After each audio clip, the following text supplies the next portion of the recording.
The Archonic Overlord set the story straight and dropped Gnostic wisdom like a Johnny Appleseed of the Nagamati texts. Here he is. John, my man, welcome to THC. Well, thank you. It's good to be with you. Yeah, John, thanks for being here. It's a real pleasure. And I know we have to kind of start this thing by dedicating just a little time to the Sophia myth, because it really is the only true context for the Archon story, from what I understand. And not many guests give us that context, but I've also heard you say that this story of Sophia is the most suppressed and hidden story in all of mythology, which in our backwards world is usually a good indication that there's more reason to pay attention, wouldn't you say? Well, it sure is. I mean, how many of us today who are trying to keep track of the insanity of the world and the false flag operations and the deceit of the media and the lies and machinations of the politicians and so forth and so on, ad nauseum, how many of us have come to understand the simple fact that if something is repressed, or if you can't talk about it or know about it, it's probably really important for human survival. And that certainly applies to the intel of the Gnostics and to the what I call the Sophianic myth of the mysteries, the pre-Christian pagan mysteries. Historically speaking, the story of the Aeon Sophia, which you can consider as a narrative, call it a narrative or a myth, whichever you like, has been the single most repressed piece of knowledge in all of human history. And we're extremely lucky that we have even been able to recover this piece of knowledge from the mystery schools, this gem of a narrative, because of documents that were discovered in Egypt in 1945 and other materials, very meager materials, as you know, very scant materials in a rather shambolic and disordered condition. But nonetheless, if you apply discipline to organize those materials, as I have done, and if you pull together the plot, it turns out that the material from the Gnostics contains the single and comprehensive description of the origin of humanity and of life on this planet. The single coherent description. Wow. Yeah, and that's really a kind of a shock. That's such a big shock, I think, that even though I can say it in plain English, it doesn't necessarily register on people's minds, you know. Right. But that is a fact. It's not a claim I'm making about the Gnostic explanation of how humanity originated and the origin of extraterrestrial or alien intrusion upon our world, the origin of the planet itself, the origin of the three Abrahamic religions and all of this. I'm not just making a claim as if I were to say, well, I like this better than any other, and so I want you to think it's the best explanation around. It is the only complete and coherent explanation of those things that exists. That is a fact.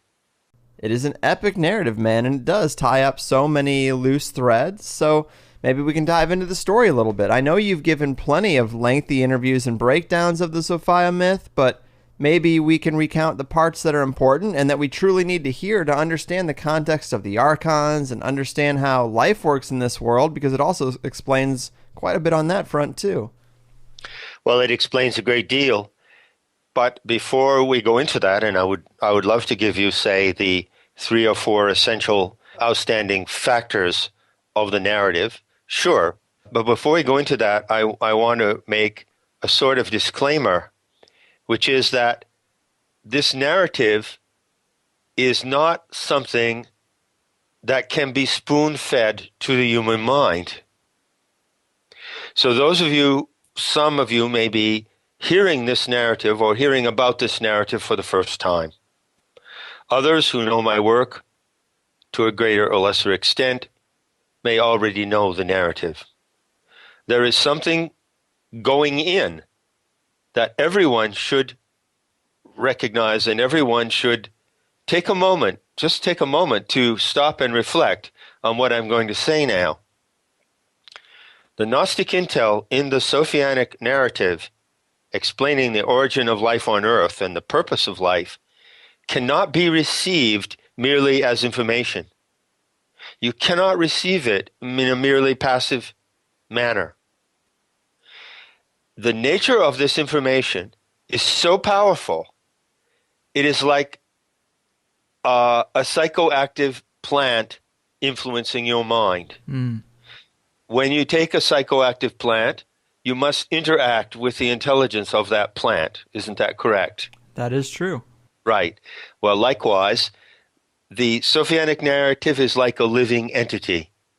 And it is so powerful that if you're going to take it on, if you're going to consider it, you must realize in the first place that you cannot be a passive recipient of this information, that you must become a participant.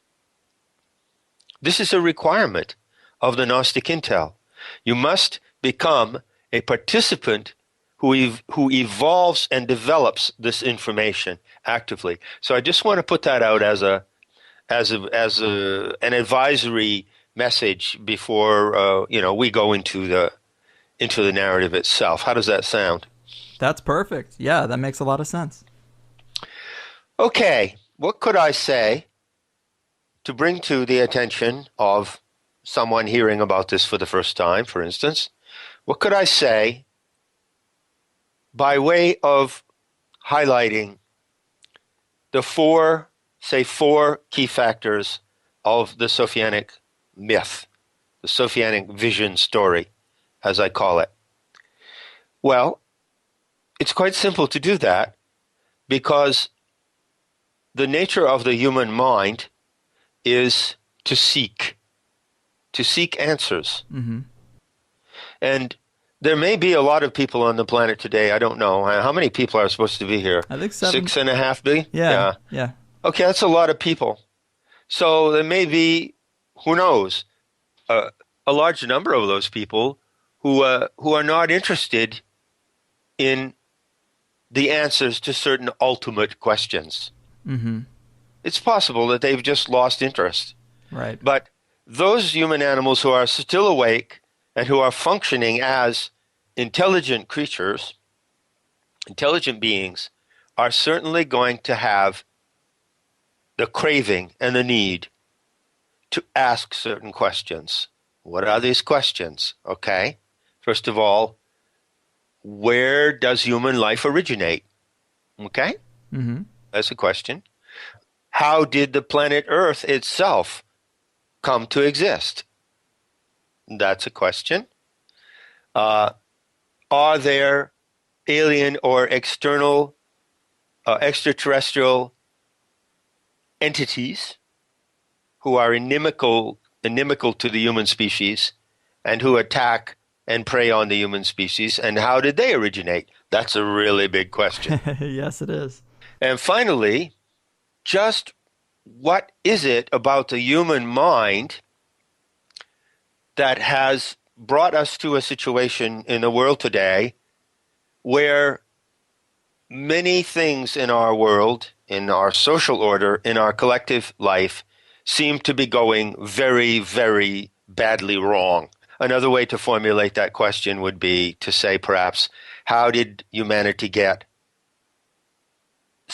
on such a track towards self-destruction as we see today, right? Well, these are all valid questions. And the Sophianic narrative answers these questions in a coherent and a very lucid manner. And so anyone who is still seeking for answers to those questions, if you're not satisfied with the answers that might come from religion, and you're still looking, would do well to consider what the Gnostics said. So I'll tell you now what they said, okay? Perfect.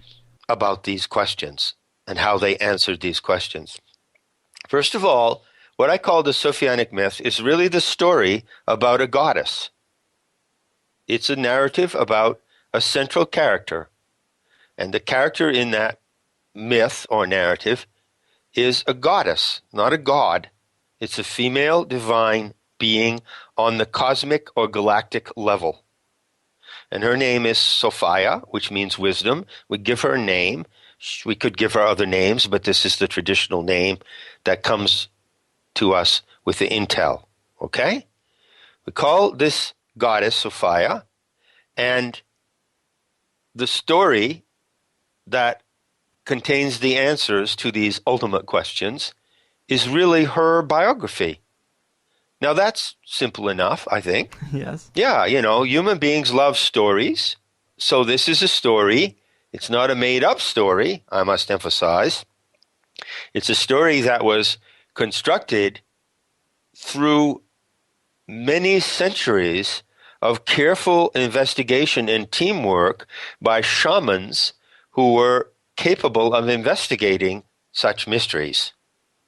And so it is a story that comes from a source of high authenticity. So, what the Gnostics told us, these ancient seers or shamans called the Gnostics, was that in order to understand what we as human animals are doing on this planet, we have to go back to the origin of the human species, or the human genome, which they called the anthropos, which is a Greek word. You can translate that word as the seed or genome of the anthropine species. We are the anthropine species. So, how did our species originate? Well, the answer to that big question is that it originated in the core of the galaxy where we are currently located. So, the first thing I guess you could say, tell me what you think of this, but the first thing that people need to do who want to consider the Gnostic creation story, if you will, call it a creation story, is to understand that it is set in our galaxy. The setting is very important. That's true of any story, isn't it? Mm-hmm. Think of any novel that you've ever read. Think of any movie you've ever seen. It has to be in a setting, doesn't it? Of course.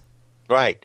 Well, the beautiful thing I find, or something that I myself find very appealing about the Gnostic myth, is that it tells you precisely what the setting is. The setting is not the universe at large. The setting is not some place beyond time and space where everything miraculously originates. No, the setting is in the galaxy that we are in. We inhabit a galaxy. Human beings living today, myself sitting here talking to you, and all of you out there listening, have one thing in common. We're all inhabiting a planet. That planet belongs to a solar system, that is to say, a central star with other planets, and that planetary system is embedded in the arms of a galaxy. This is the cosmic picture. We are, in fact, embedded in the third arm, counting from the center outward, in the third arm of a lenticular spiral galaxy, which has a core or hub, and it has 4 encircling arms in the form of like a pinwheel. That is the cosmic setting of the Sophianic myth. It does not purport to explain how the galaxies originated, and there are billions of such galaxies as we know today. It simply goes to our galaxy and goes to the core of our galaxy, and that's where the story of Sophia begins. So, technically speaking, this is an astronomical myth. Mm-hmm. Is that clear? That's very clear. And then I guess these beings, that Sophia being one of them, they live in the center of this galaxy, right? That's right. That's right. According to the Gnostic seers who investigated the universe with their minds, who used their intelligence to explore not only the natural world but the cosmos of the stars and planets, according to them, at the center of our galaxy today which is called the Milky Way galaxy. At the hub, which is about 20, said to be, in scientific terms, about 26,000 light years from where we are.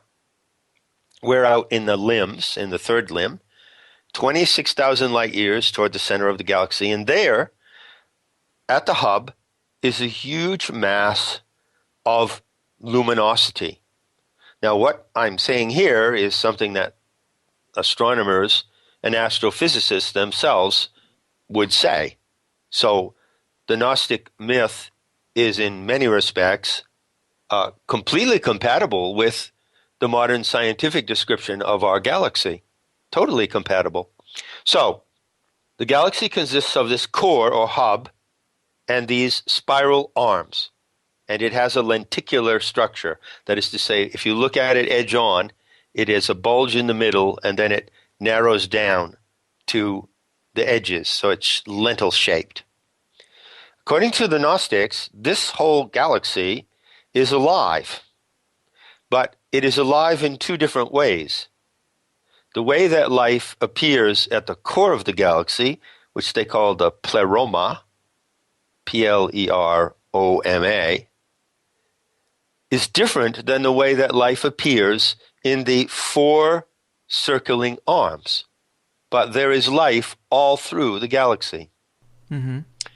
What they taught was that beings, actual living self-conscious beings, capable of divine beings, gods and goddesses, if you will, capable of volition, capable of acts of will, capable of perception, of seeing, feeling, sensing, just like other living creatures, inhabit the core of the galaxy. So the core of the galaxy, in which there are no stars and no planets, but only a kind of raw, unformed stellar luminosity, a vast ball of stellar luminosity, it was perceived by them to be the habitat of these beings, and they called them Aeons. Aeons. So Aeon is the Gnostic word for a god. And they discerned that there were male-gendered and female-gendered Aeons. And that's not so difficult to understand, because if you think of the Aeons, or Gnostic gods, as powerful currents of energy, massive torrents of energy, then you can understand that they would be comparable to positively and negatively charged fields. Right. Or, yeah, right. So that's the idea of sexuality or gender among these deities is not a big problem. So anyway, according to them, these beings should not be regarded as angelic. Don't picture them as angels with wings. Don't picture them as having any kind of anthropomorphic form. We can ascribe to them feelings, such as human animals have, and thought, as I said, and will, which we consider to be human properties. But they are not to be conceived as human forms. If you need to conceive them or visualize them, the best way to do it is to picture them as vast torrents or serpent-like currents of energy. Serpent-like. Serpent-like. That's the closest analogy and the most accurate analogy. They are like great sky dragons and great serpents of light that swim and circulate and swim and dance in the core of the galaxy. This is what the myth says. And the story of humanity begins there, because the myth says very specifically that these Aeons have a way that they pass their time. You see, they live for countless millions and millions of years. As long as the galaxy lives, they are living at the center of the galaxy. That is their habitat. They do not live in the galactic limbs. I'll get to what happens in the galactic limbs in a moment. So they live there, and it is their pleasure and their way to use their time, you might say, to perform experiments. So the way to think of them is one way to think of them, is as scientists, or kind of like artists and scientists, a combination, who love to perform and create experiments. And one of the ways that they do this is by designing life forms.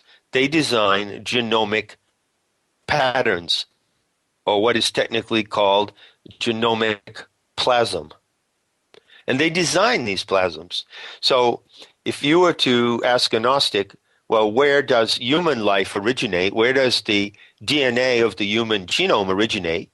They would say simply, it is designed in the galactic core by Aeons for the purposes of conducting an experiment.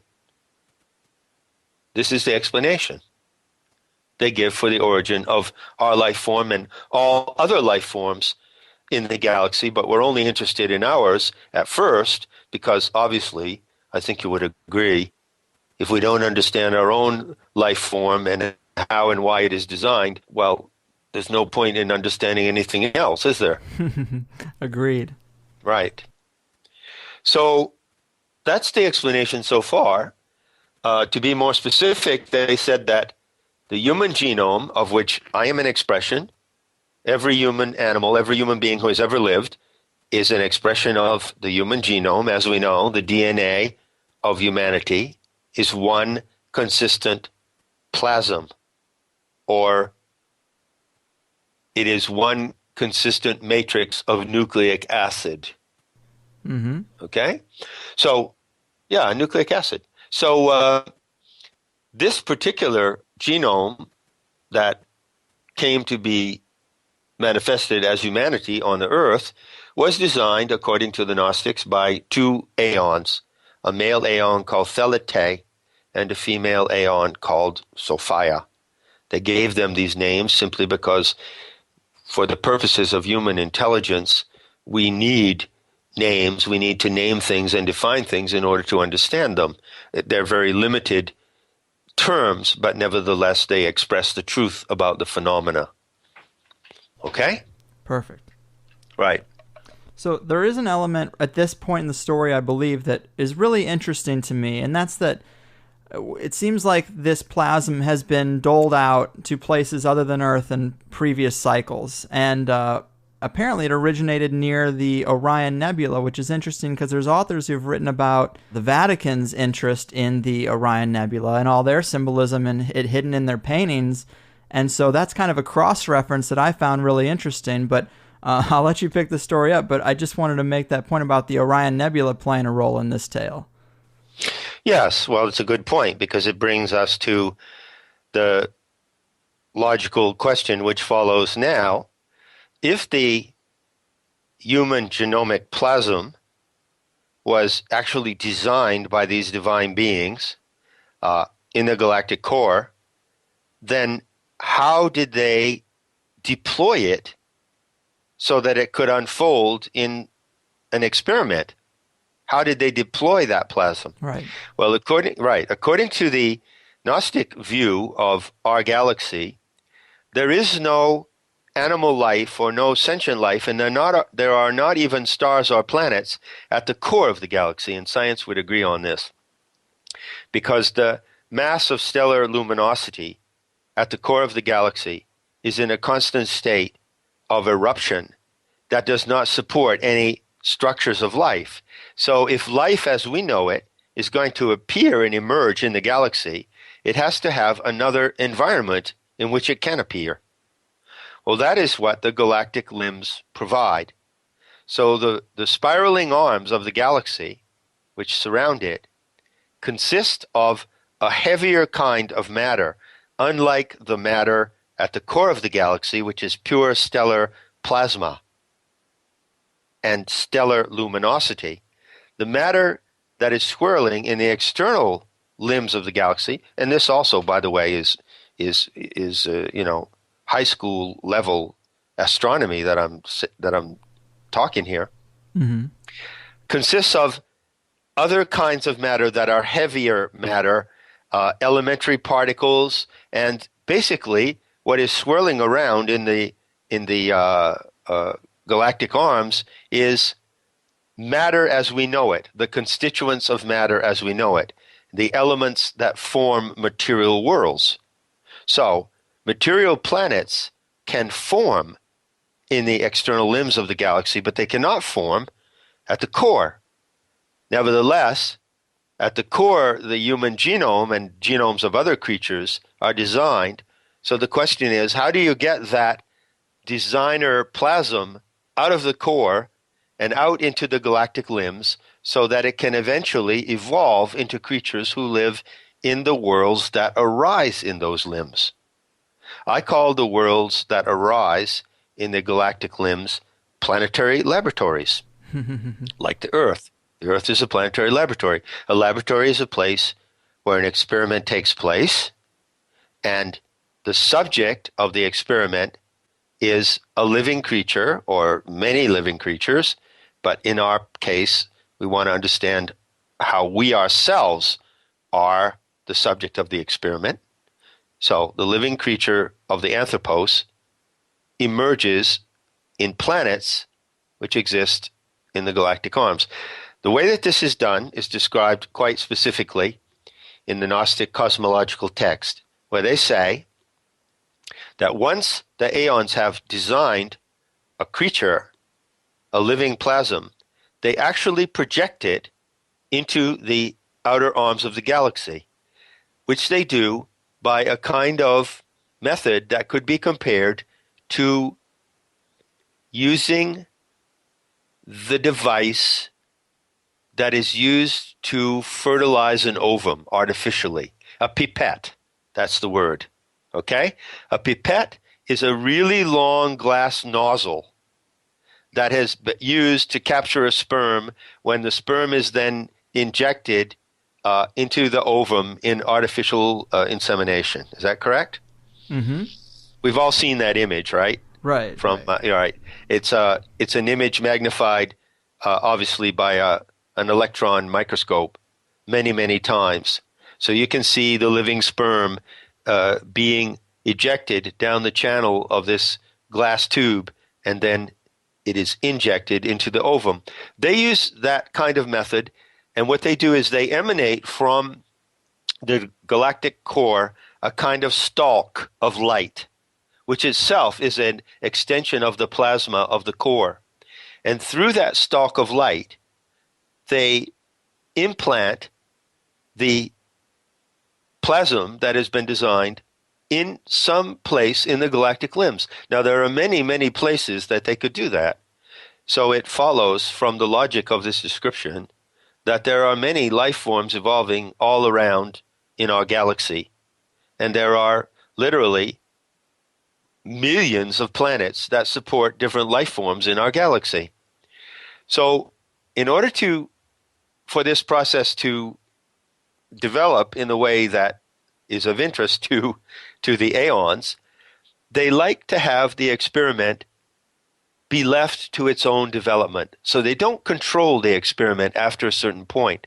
Once the human genome was designed, it was implanted in the third arm of this spiral galaxy in a particular place. And there are places in the spiral arms, locations that are especially favorable to the nesting of these plasms. And these places are called molecular clouds. Go look up what is a molecular cloud. The Orion Nebula is a molecular cloud. Mm. And what scientists now know, and to my knowledge, this has only been a matter of common knowledge to astrophysicists for about maybe 10 years, is that these molecular clouds, such as you see in the Orion Nebula, M42, are saturated with water. Well, don't you think that a cloud of water, a cloud of mist, it's immense, by the way, it's immensely more huge than the solar system, would be an ideal place to deposit this living plasm, because we know that life needs water, correct? That is correct. Yeah. And so, according to that scenario, the Aeons implanted this genome, which had been designed by Thelete and Sophia in the Orion Nebula in the molecular cloud, and then they just let it be.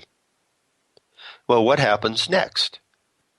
Well, the Aeons do not control the way that the experiment unfolds. They're really interested in letting the experiments happen according to the conditions provided by the cosmos.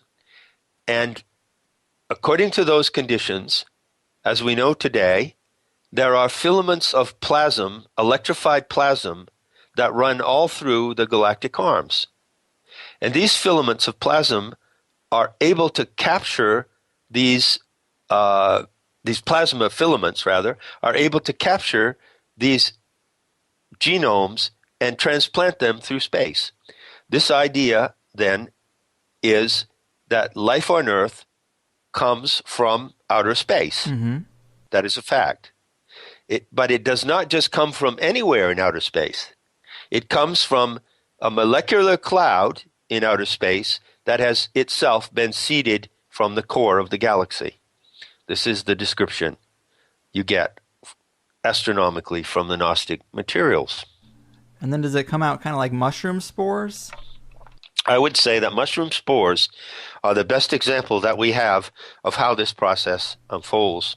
And I find that interesting because there's a lot of psychedelic proponents, people who are fans of the magic mushroom, who talk about its innate intelligence and talk about how, spores are one of the very few things, or the only thing that I think modern science can say can survive in a vacuum. So this theory that it's seeded from a mushroom, this has parallels to other people's interpretations also. So I find that to be an interesting footnote also. Well, it's more than a footnote. I think it's a piece of intel from the indigenous wisdom of our tribe, of humanity, from the indigenous peoples who have used these psychoactive mushrooms and modern-day psychonauts. It's a piece of intel that's totally complementary with the Gnostic intel.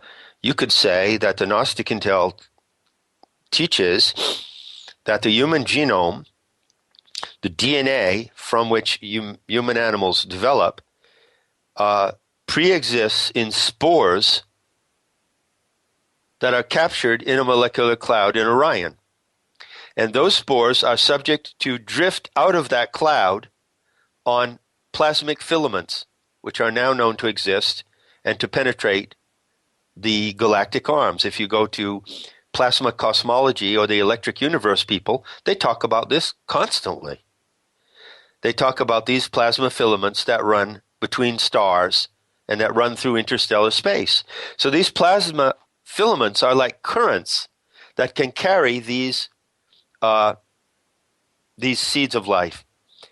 Lynn Margulis, who was one of the originators of Gaia theory or the Gaia hypothesis, did not adhere to the Gnostic view of life. I discussed it with her at some length, and she knew about it because she read my book. But in fact, her view of how life originated was identical with what the Gnostics said. She called these spores propagules. And she said that these spores that contain life in a freeze-dried form are able to survive through vast distances of interstellar space, through the vacuum of space, and through very intense cold. And then when they drift down into a planetary atmosphere and settle into a planetary environment that is warm and moist, they burst open and they propagate life. So she called them propagules. So we here speaking today, you and I and everyone who's listening, are here on the planet because propagules floated into the atmosphere of the Earth, were carried toward the atmosphere of the Earth by plasma filaments, and were seeded in the atmosphere of the Earth. That is why there is human life on the planet Earth today. Man, it is such a rich and dense story, and it makes a lot of sense. But we are almost a quarter of the way through this thing, and we have so much story left. can we, because I have a lot of questions for you about how this relates to the real world today, major religions, our modern geopolitics. So maybe we can bring it up to how the Earth was formed, and the Archons kind of come out of that same event, right? Sure. If you give us, I'm looking at the clock, if you give us 15 more minutes on the mythological background, then we can fast forward to those other subjects. That is perfect, John. Okay. So now we come to the question of, well, does that mean that other strains of this human anthropos, plasm, have seeded on other planets in this galaxy? Well, absolutely yes. And currently, right now, as I speak, there are probably other strains of the same human genome living on other Earth-like planets here and there around the galaxy. Most certainly, highly, highly probable. You know, one of the discoveries of science in the last 10 years that has been most, let's say, that has gotten a lot of attention is the existence of many Earth-like planets. Isn't that true? It is. Right. So there are other Earth-like planets. There are other planetary laboratories in which other strains of humanity are evolving, completely independent of us. And the Aeons in the galactic center, using their divine powers of observation, are observing these experiments and watching how they develop. They're not interfering with them. They don't have a beginning, a middle, and an end plan for these experiments because they like to leave the experiments open-ended. You could say that the divine gods of the galaxy respect the freedom of the experiment, and it may crash, it may go bad, or it may develop in a beautiful and harmonious way. This is what makes it interesting. But now we come to a really peculiar point about Gnostic cosmology. It's not correct to say that the Earth is just another planet which happened to arise in the galactic arms due to the perpetual conditions of the materialization and dematerialization of stars and planets. It's not correct to say that. Because the Gnostics said, and this is probably the most famous line you can quote from the Gnostic materials. It's from the Gospel of Philip, and it's one single line, and it says, "The world system you inhabit came about due to an anomaly." Now, some scholars translate as that last word as a mistake. The world system that you, human beings, inhabit came about due to a mistake, due to an anomaly or something that was not predicted to happen. And the actual Greek word in the text is anomou, A-N-A-M-O-U. So I prefer the word anomaly to mistake, because mistake sort of has a judgment attached to it. It wasn't a mistake, but the planet Earth arose in a very bizarre manner. Normally planets arise, as I say, by a natural process of accretion of matter in the galactic limbs. And even science will explain this to you if you want to go investigate. But the Gnostic myth says that the origin of the planet Earth was special. It was an anomaly. And the anomaly was due to the fact that the Aeon Sophia, remember she was one of the designers of the human genome, became so fascinated with how this species would develop. She became so identified with it, identified with her creation and with its evolution, that she did something that Aeons do not normally do. She left the galactic core. She plunged from the galactic core, and she passed out into the region of the galactic arms. And she became involved in the laws of materialization, gravity, electromagnetism, and so forth that work in the galactic arms. And as a result of her fall, this is called the fall of Sophia, or the fall of the wisdom goddess, she herself, the galactic divinity of the core, turned into the planet Earth. So what the Gnostics teach us is that we are living on a planet which is a habitat of nature consisting of oceans, mountains, the sky, rivers, the material body of the earth, and all of that is actually the materialization of a divinity or goddess from the galactic core. Mm-hmm. So that very goddess who designed us is present right now in this planet, is present to us. We can reach her, we can contact her, we can know that she is present, and we can communicate and interact with her. And this is an extraordinary situation. You must try to get your mind around the huge proposition that there are many other planetary laboratories in which this is not the case. So the world system that we inhabit came about due to an anomaly. So that is the Gnostic explanation of the creation of the earth. The creation of humanity, the creation of the earth. Now, finally, to round off the cosmological background, we come to the even more bizarre phenomenon, which is called in Gnostic teachings, the generation of the archons. Now, as you probably know, but others listening may not know, I introduced the word archons into the discourse on this planet about 12 years ago, okay? Mm-hmm. And since then, it's been taken up by many, many people. And I'd like to say that it's extremely important to me, as the person who introduced it, that people recognize two things.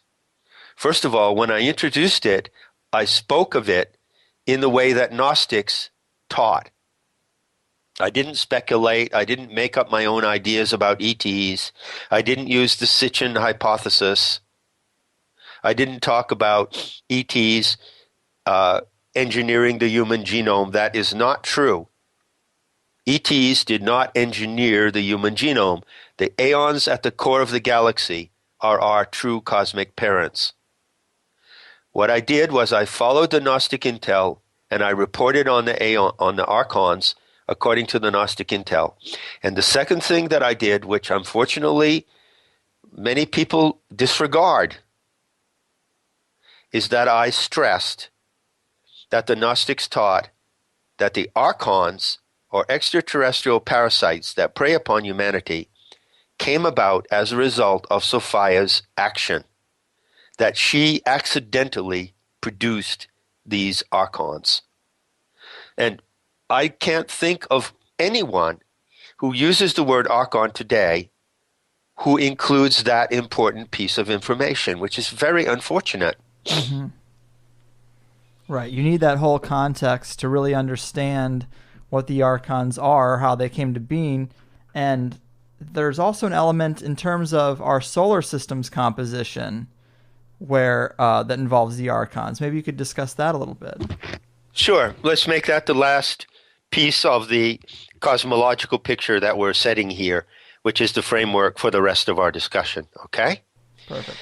Again, you really need to use your imagination. You need to think logically. You to take in this story. This is a complex scenario. This is not a simple myth. This is a complex myth. But the beauty of it, once you get into it, I think is just indisputable. The beauty and the coherence of it are tremendous. And once you get the picture operating in your mind, and you can see it, you realize that there are many things that we are told by science that verify it. So it is a verifiable myth. It is not something to be taken on faith. What the Gnostics said was that I say that you should envision the fall of Sophia as a massive spike of pure stellar plasma from the galactic core. As a matter of fact, about 15 years ago, astrophysicists discovered the traces of such a spike. They discovered that there is a trail or path a tunnel leading directly from the core of our galaxy to the area of the third arm where the solar system is located. So they, in fact, found the evidence, the smoking gun, of what the Gnostics said about Sophia's plunge. There was a massive discharge of plasma from the galactic core. This is an anomaly. It doesn't happen all the time. And at the end of that discharge, at the very end of it, where it terminated, eventually the planet Earth arose as the materialization of the body of the goddess. But there was a secondary effect of that event. Because it is not normally the case for the plasma of the galactic core to discharge into the galactic arms, the discharge, fall of Sophia in mythological terms, created an extraordinary impact in the area of material and elementary substance of the third galactic arm. You could imagine it in this way. Imagine a stream of foam like you have in a fire extinguisher. Imagine a stream of foam being shot out of a high tension hose. And imagine that this stream of foam was shot out straight down, say, into a flat area that consisted of sand. Well, that stream of foam would obviously cause an enormous disturbance in the sand. And as the foam dried and crystallized, it would take up particles of the sand in it, and it would form that sand into erratic patterns that the sand would not otherwise take had it not been subjected to this torrent of foam. That's one of the analogies you could use to picture this event. And so the first thing that happened as a result of the plasmic discharge from the galactic core was that it produced this bizarre species. It produced these insect-like cyborgs called archons. Now, if you want to go and understand this phenomenon, you have to go investigate what is called the Acari insects, A-C-A-R-I, or specifically the abiogenesis of the Acari insects. This is an experiment that was done around 1830 by a man named Andrew Cross. And in this experiment, which is widely documented in scientific literature, you can find it on the internet, Andrew Cross, C-R-O-S-S-E, Acari insects. He produced tiny insects like mites by the generation of an electromagnetic field. Wow. This is a fact. And I didn't know this fact when I first reconstructed the Gnostic myth and when I told the story that I just described of the generation of the archons. And I remember very clearly when I was putting that together for Not in His Image, I thought, oh, shit. You know, this is the part of the mythology that people aren't going to buy. You know, nobody's going to buy right. the statement that insect-like creatures, which is what the archons are, they're inorganic cyborgs, could spontaneously appear in outer space because of the mysterious impact of some plasmic discharge. And then, but I wrote it anyway because I trusted the Gnostic material, and then some years later, well, sure enough, I got confirmation that this is possible in this amazing phenomenon. So, yeah. Well, I just wanted to say a reason I think that is so fascinating is because we've been talking a little bit about spider beings lately and how at Bohemian Grove, in front of the gate, it says, "Weaving spiders come not here."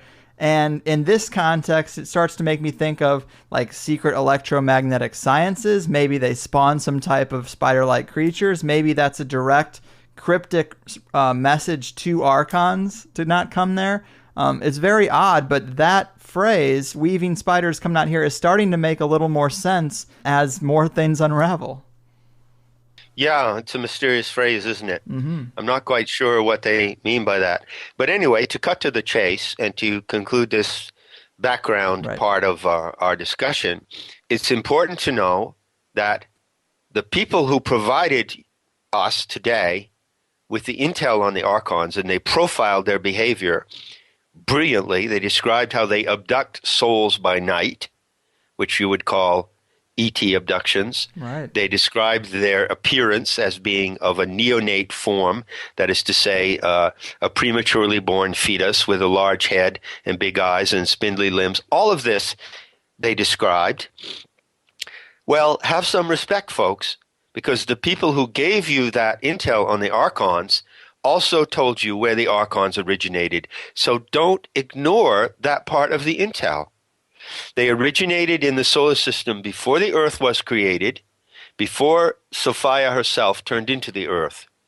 And they were given the task by Sophia and given the power to organize material and elementary substance into their own habitat. So they created the solar system independent of the Earth, Sun, and Moon.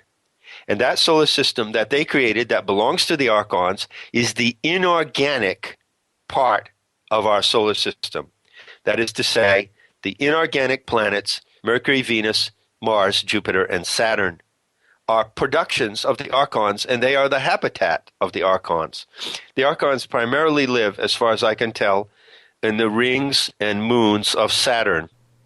But they are able to travel through the solar system, and they are able to impinge upon the Earth, although they cannot invade the Earth because they cannot live on the planet Earth because oxygen is toxic to them, and they are an inorganic species that mainly attacks humanity through telepathic means and through implanting deviant ideas in the human mind.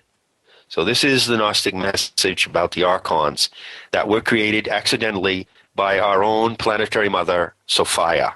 Yeah, I know that there's so much more depth to it, but I really do appreciate that background context. And so how do we bridge this story, the creation of the Earth and humanity? How do we bridge that with the things going down in ancient Babylon? You know, the creation of the first three major religions, basically this round of recorded history for us. Right. Well, I find that the way to get your mind, one way to get your mind, the best way, I would say, to get your mind around the whole picture, bringing us down to the situation today, is to use a metaphor, and that is the divine experiment. So let's say that humanity on Earth, humanity on this planet, is the expression of a divine experiment. What is the experiment? Well, the experiment is simply the process by which humanity would unfold the skills and talents that were given to it by its designers. You know, so we were designed with certain capacities, mental capacities, to calculate, to measure, to develop symbolic codes, to speak many languages. We have the talents, aesthetic talents, musical talents. We have talents for social organization.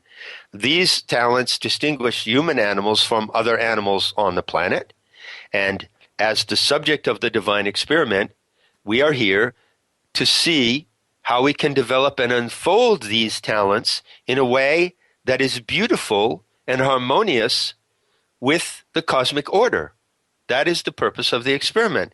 But obviously, there's something wrong with the experiment because human beings are extremely destructive toward each other, toward their environment. And so the question is, what has gone wrong with the divine experiment that was originally intended by those Aeons, those gods and goddesses of the galactic center? Well, there are two answers to the question of what has gone wrong. Part of what has gone wrong comes from the archons and their meddling with the experiment. You see, according to the Gnostic cosmology, which we just went through in 45 minutes, that wasn't too bad, was it? No, not at all. According to them, I can make a statement to you, which I believe will eventually be confirmed by science, and science is in fact on the verge of confirming this statement. The Gnostics claimed that the planet Earth was formed anomalously, as I said, and that it does not properly belong to the solar system. They claimed that the planet Earth is a living entity, a living superorganism captured in an inorganic system. The Earth is captured in the solar system, and the solar system at large is an inorganic system. It consists of inorganic planets, which are the habitat of the archons. So this is a remarkable statement. But this presents a problem because the archons they are very intrusive. It is said in one of the cosmological texts, I think it's called The Reality of the Archons, is the title of it, that they do not observe the boundaries of the place where they were put. So if they had observed their boundaries, they would simply inhabit the solar system. They would be creatures living out there. They might occasionally, be detected by human beings with paranormal faculties, but they wouldn't meddle with us. But the point is that they meddle and they mess and intrude with the human experiment. And they do that primarily through entering our minds and through putting foreign implants in our minds. So if you want to understand the role of the archons and the way that they cause problems for humanity, you have to be able to take on board the concept of what Carlos Castaneda called a foreign installation. There is a foreign installation in the human mind due to the archons. Now, one thing I think is interesting, I just wanted to mention about you're talking about the Sophia becoming the Earth, right, and being in an inorganic solar system. There's also an emphasis on the idea of the Sun, Moon, Earth system, that is like a 3-part system, almost like clockwork. And I think that's really interesting because when we talk about the elite, they obviously have a synchronization to their events, their false flags. They have codes in their dates. And a lot of people lately have been speculating here about why our calendar was reset at year 1. And I'm just curious if maybe this is an Archon plan to kind of get us out of sync with what could be an amazing experience if we took the clues from the sun and the equinox as markers for how we should be acting or when we should be acting.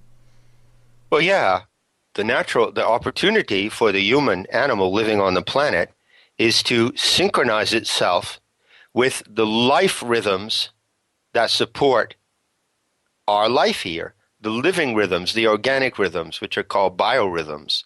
Now, it's known, and this is not speculation, that the biorhythms are of 3 kinds. There is the telluric biorhythms associated with the motion of the Earth, like the daily rotation of the Earth.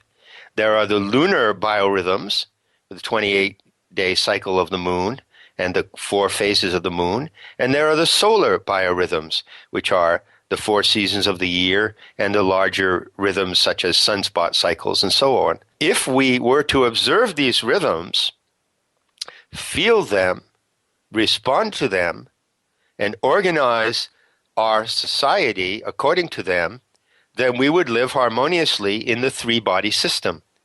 We are intended by the design of Sophia to live in a 3-body system.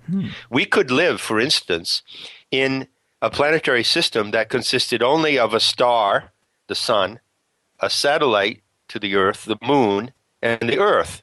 That is how we were divinely designed to live. But that 3-body system is captured in the inorganic system of the archons. So we have 2 systems operating at once on us. And the tendency of the evil-minded people of the planet is to use the archontic mindset to take us away from the natural system and put us in an artificial system, the matrix. So when the Illuminati use these dates and these codes, they are not really operating or carrying out their nefarious and evil plans according to the natural rhythms, but they are doing so according to an archontic system of mind control. That archonic system of mind control, which is called predictive programming and other things like that, you know what I'm talking about, revelation of the method. Yeah, that would not even work upon us if we lived in constant interaction with the solar, lunar, and terrestrial cycles. Now, of course, many indigenous people did so live in that way, didn't they? Absolutely. Before we entered the industrial age, and even well into the industrial age, indigenous peoples such as the Inuit, used to be called Eskimos, the Inuit of Iceland, or the Aborigines of Australia, or the natives of South America, or the Native Americans of North America, you name them, they all lived in close and intimate harmony with those three biorhythms. Now, it's no accident that in order for the archontic powers and those who serve the archonic powers to prevail in this world, they have to destroy all indigenous people. And they've done a pretty good job of it. There's very few left. Right, right. You say, why do they target indigenous people? Why do they target pagans who live in harmony with the earth? Because that is the greatest threat to them. Because if your connection to the earth and the life cycles of the earth is strong enough, you cannot be deviated or influenced by the archons or their human counterparts. Wow. So like the institution of the Gregorian calendar, or getting people in the 9-to-5 5-day work week, all those things you could say are them putting energy into disrupting our natural rhythm or keeping us from getting in that harmonious synchronization, maybe? Yeah, we are designed to live in symbiosis. That is our design. We are designed to live. Symbiosis means, sym means in unity, and biosis means life. We are designed to live in unity with the larger patterns of life around us. The whole direction of the archontic takeover of the human mind is toward a matrix. They really are the creators of the matrix, which is a mind control system that is artificially constructed. And they began, one of the tools of that mind control is the calendar. You know, to live according to the calendar of the civic calendar. You work on these days, you have holidays on these days. That whole system of calendrical order is a terrible weapon against the natural way of life on this planet. Wow, that is deep. I like hearing about that. In fact, patriarchy used the calendar from the beginning in order to take people out of nature. It's a long story. Several people have dedicated their lives to studying that event. So let's see, what are your questions and concerns about bringing this Gnostic intel into relevance in the world today? Well, I've heard you describe the Lord Archon, or I assume one of the higher Archons, as Jehovah. And also there's the saga, I guess this starts with the Zadokim. Right. Now, did Jehovah make contact with the Zadokim? Is that how you would describe that? Right. It appears that the Gnostics warned us about something that happened not too long ago. I think you could say it happened maybe around the time of the historical Abraham, the patriarch Abraham. If you consider him to have been an historical entity, then you would place him around 1800 BC, okay? Perfect. Right. At that time, the archons achieved a great breakthrough into the human mind. Now, I want to warn people that I know there are many people out there who have read the works of Zecharia Sitchin and more recent followers of the Sitchin story, such as Michael Tellinger and so forth, and a great many other people, probably including David Icke and others, who claim that these archons cracked into the human genome and they hijacked in some manner the human genome. According to the Gnostic intel, they did not succeed in cracking into the human genome, but they did achieve a neural hack. Can you see the difference? Absolutely. Right. They didn't biologically crack into the genome because, remember, who designed the genome? The genome was divinely designed in the galactic core by these cosmic artists and scientists, and they sealed the genome very, very carefully against intrusion. However, around 1800 BC, it appears that the overlord, the archons, may be considered as a hive species, and most of them are drones. The drones are the Whitley Schreiber gray alien type, which is called a neonate because it resembles a prematurely born fetus. But there are Archon overlords, or in particular, one master of the hive, which is described as Dracona, Drakona, in the Greek Coptic text. That is to say, as a draconic or reptilian form. So there is a reptilian overlord, and then there are the Archon drones. This is how you visualize them based on the Gnostic intel. They gave us this intel 1,600 years ago, and they had already been developing this intel for many, many millennia. So they had the scoop on the Archons and on ETs before anyone else on the planet. So I say respect them for what they knew, and follow their material consistently. This is what they said. They said that they warned us. This warning, however, is not contained in the surviving Gnostic materials, but it's contained in the arguments of the Church Fathers against the Gnostics. But it is written very explicitly in the works of Irenaeus, called Against Heresies. In that book, in that volume, Book 1, Chapter 4, he says that the Lord Archon, which the Gnostics called Eldabayot, strange word,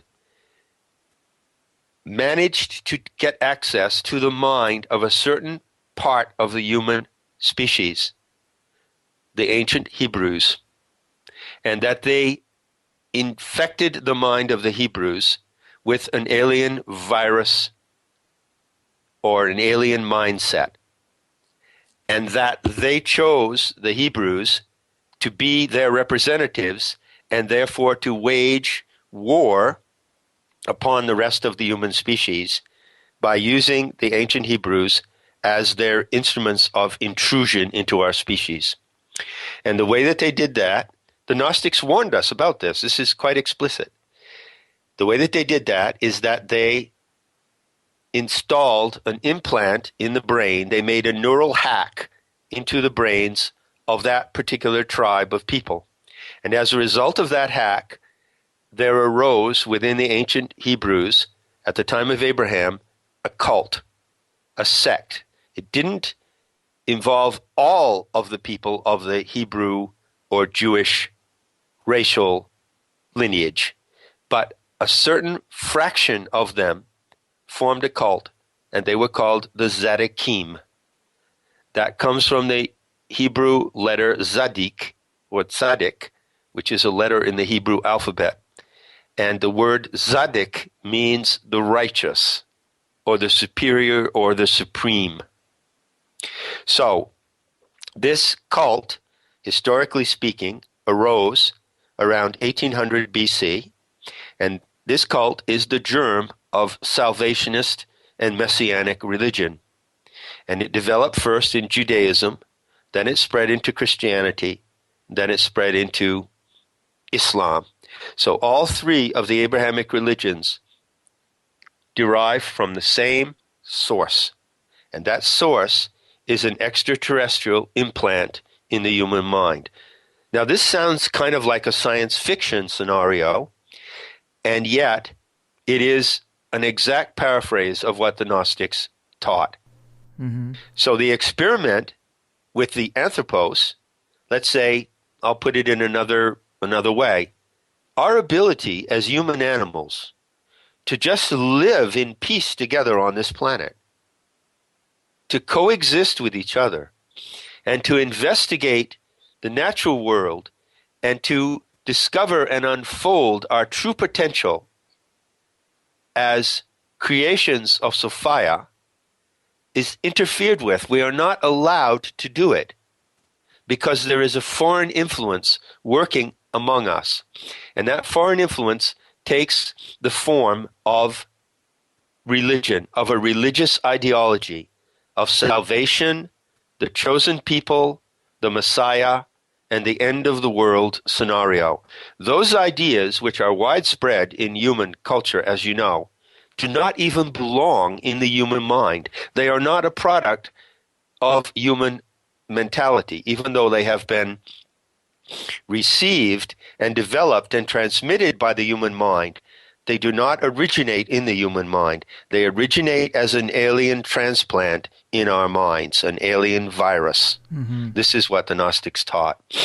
Yeah, I find this part fascinating because I just think that the three major religions, of course, are responsible for more death and division than anything on the planet. And I just think this kind of thing makes so much sense. And when you look at the top of these religions, they're all dealing with pedophilia. They all have insane wealth when they say they care about the people, but they clearly don't. And it's like this archonic manifestation that is the Abrahamic religions. It's like this virus got like a software program that had a few major updates. And that's right. The way I've heard you describe it is, first, of course, we have these Hebrews, and they've been manipulated into thinking they're a chosen people, which separates them from the rest of humanity. That was like a closed group, so it didn't spread very, very far because they're not out there trying to make converts. They have a specific number. They don't evangelize. Right. They don't evangelize. That's right. Exactly. But then, through St. Paul, and I describe this specifically how this happened in the first 6 chapters of my book, Not in His Image. Through St. Paul, the archonic virus that had been incubating in the ancient Hebrews in the Zadokim sect went pandemic in Christianity. So it mutated, it rebooted itself in a pandemic form in Christianity, and then it rebooted itself again in an even more vicious form in Islam. So all three of those religions are expressions of this virus. There is actually an alien virus infecting the human brain on this planet, and that is why the insanity of religion has been spread across the pages of history. As you said, and it's obvious when you say it, these three religions have produced more destruction, more murder, more division and violence than anything else in the world. Right. And that is because they do not belong in this world. They do not belong here. You know, one of the most difficult things, I think perhaps the most difficult block that people face in getting the benefit of this Gnostic material, which, by the way, is tremendously liberating, is that we are used to thinking that those religions and the concepts in those religions, you know, the concept of the chosen people, of the Messiah, of God's plan by which humanity will be tested and then rewarded or punished, you know. We are so accustomed to those notions that we assume that human beings produce them and they must be the product of our own minds. Mm-hmm. But they're not. They're not. Right. And when you begin to consider that they're not the product of our own minds, that is an incredible awakening. It is. It's been a really fascinating time, John. I know a lot of researchers are kind of using these terms and using the cliff notes to this worldview, but you never really get the details from them. So I think it's fascinating that you've done that for us. It's really nice to hear. Glad we could do this. Do you want to remind people about your website and books or anything else you got going on yourself before I let you go? No, they can just go look at metahistory.org, metahistory.org. Okay, perfect. Metahistory.org. Very cool. Well, thanks again. Take care. Thank you, Greg. There we have it, Higherside Chatters. Wow. So I thought that was an interesting show. It is important to understand the Sophia myth to get the Archon context, which I appreciate. Plasms deployed like spores is a fascinating thread too, because it jives with Terence McKenna's stoned ape theory, kinda. And today's show even touches on the electric universe a bit towards the beginning, which makes sense to me. I mean, I get shocked more often than I get the hiccups. Electricity is a much bigger part of the universe than they let us know about, I'm inclined to believe. And in the Plus show, we talked about John's thoughts on the connection and communication between the Archons and the top elite, how it's affected the Rothschilds and the mindset of other early banking families and early Hebrew founders.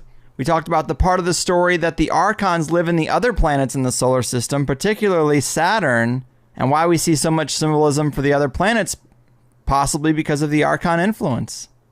Another part I liked was getting into the fact that we don't claim the symbol-making power of our own minds, so we have it used against us constantly.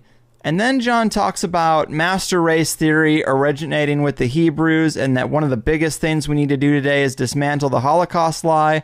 And while I'm open to a lot of this, it got pretty racy with the topics of anti-white propaganda and white genocide, and John's disagreement with my preconceived notion that white people have it easier or better in the world than other races. And so I don't want to summarize too much.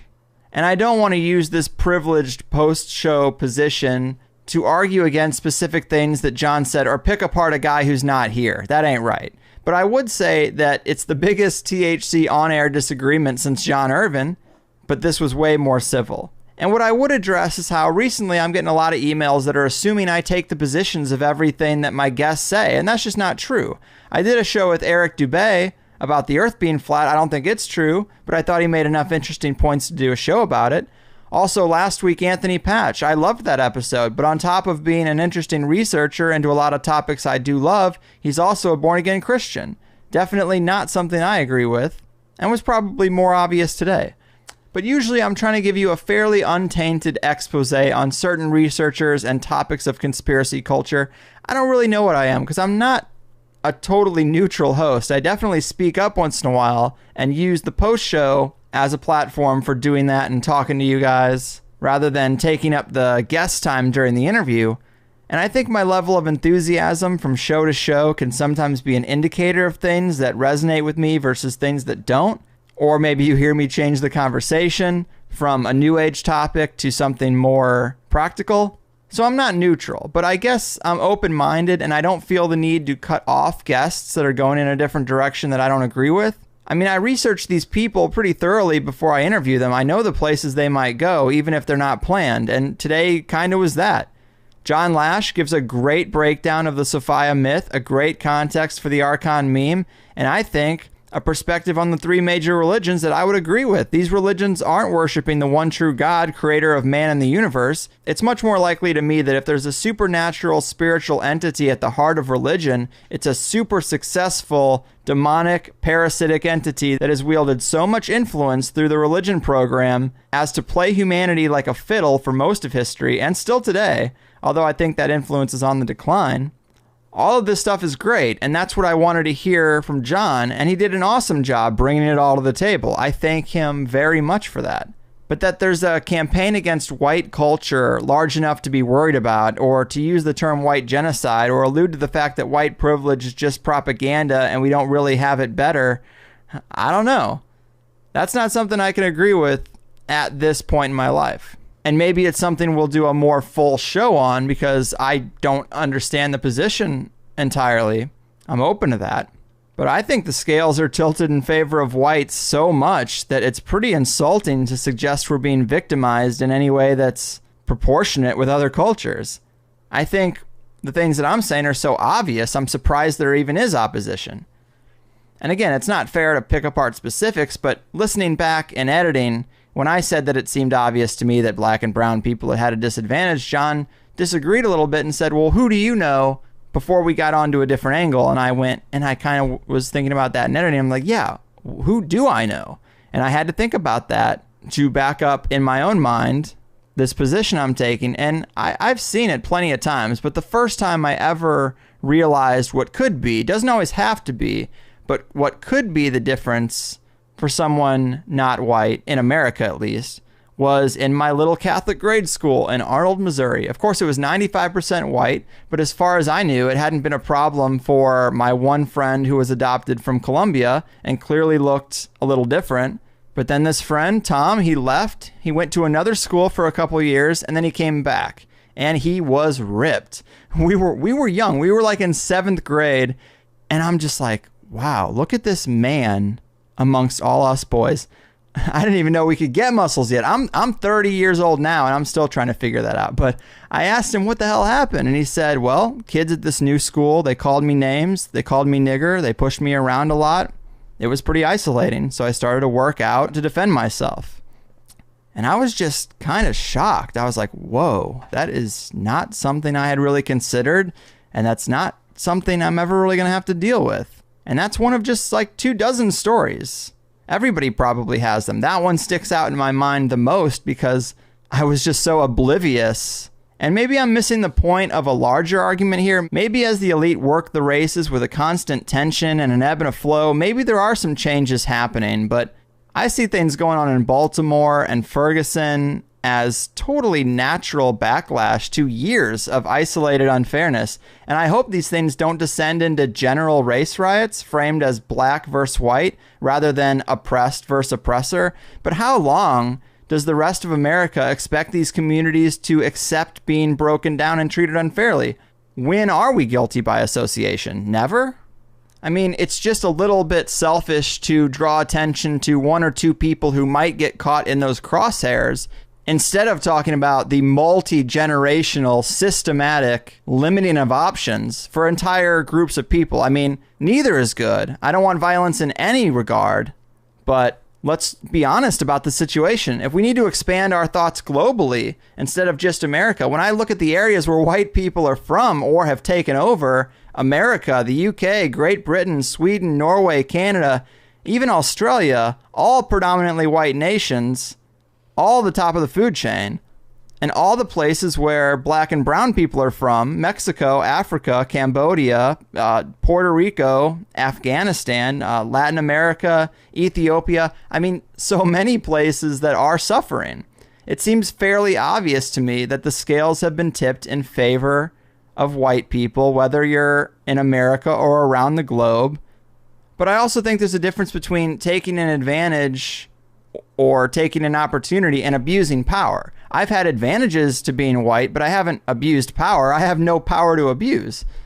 So when that fraction of the elite creates campaigns to widen the scope of who's guilty for this unfairness so that they can hide within the larger group, be it the Jews or all Caucasians, I hope everyone keeps the proverbial target on power, not race or culture, just power. And from that, I think an equilibrium will form. And even though I've been born into a pocket of time and space where it's good to be white, it's also not sustainable to have such inequality. And I want a world that works towards utopia. Get there or not, whatever. But I want us to be at least working towards it. And you can't do that when large pockets of people are marginalized. That's a powder keg waiting to go off. So I don't know. When I did the episode with Professor Griff, I made a couple comments about it being embarrassing to be white, and I got a lot of backlash from that. And I thought that was a little off-putting, and maybe I'll get even more for this. But it's not fair to have an unequal system and talk about it as if everyone's equal. But don't think about that too much, though, because on an individual level, on one hand, if you are a minority person in a rough spot, you could use this current inequality situation to be your excuse for not making anything of yourself, or your excuse to be the most ripped 7th grader in Arnold. It cuts both ways. And in today's world where most businesses are started online, who cares what color you are? If you got $150 and an idea, you can get online and start something up without anybody knowing anything about you. So maybe focus on that. You can spend forever analyzing the landscape rather than just navigating it. And I think that's what a lot of race conversations seem to be about. And I get that a campaign of multiculturalism can stir the pot. I get that forcing cultures to integrate when they don't really want to creates a lot of drama and a lot of distractions so that they aren't putting the real criminals in prison. But that's a choice. That is a choice to let it distract you, a choice to care about the color and the cultures of the people around you rather than just see them as people. If they aren't hurting you, whatever. I don't know. So I guess that's that. Kind of odd and out of place for a race rant for people who only heard the first hour. But sign up for the second if you might be interested in that at thehighersidechatsplus.com. I do really wish we could have gotten through the Sophia myth a little sooner so that we had more time for the rest of it. But it's hard to interrupt a story like that. It's so dense. And I want it to get told so we can get into the context. But anytime I interrupt, I feel like I'm just making it longer. So I tend to stay pretty quiet during a story like that and hope to just ask questions on the back end. But that can be a gamble because sometimes the pace can get pretty slow, which is the reason why I'm putting out my next interview, the full show, as a bonus episode. I asked Bob Frizzell on to talk about his book and the Drunvalo Melchizedek Flower of Life origin story because I find that interesting. And I wanted that to be the first half hour maybe. It ended up being almost the full 2-hour show with the exception of a few small detours, but we never really got much deeper than that introductory material. So some might like that, but others will see it as a lot of stuff they've probably already heard. But then I got a couple of great ones recorded already for May. So be awake. Be ready. You do not know the hour when THC is coming. That's it for me this week. I have done my part. Your move, Jehovah, the Archon King. Your frickin' move. Well, they tie that yellow ribbon round the oak tree. They've worn out all the prayer in their hearts. All along thought they were rooting for the home team as they're sent to the game and torn apart. We twist this tourniquet upon the pipeline that he carries all the pain in the world as we blindly clap and cheer from the sidelines. It's clear on a losing streak from the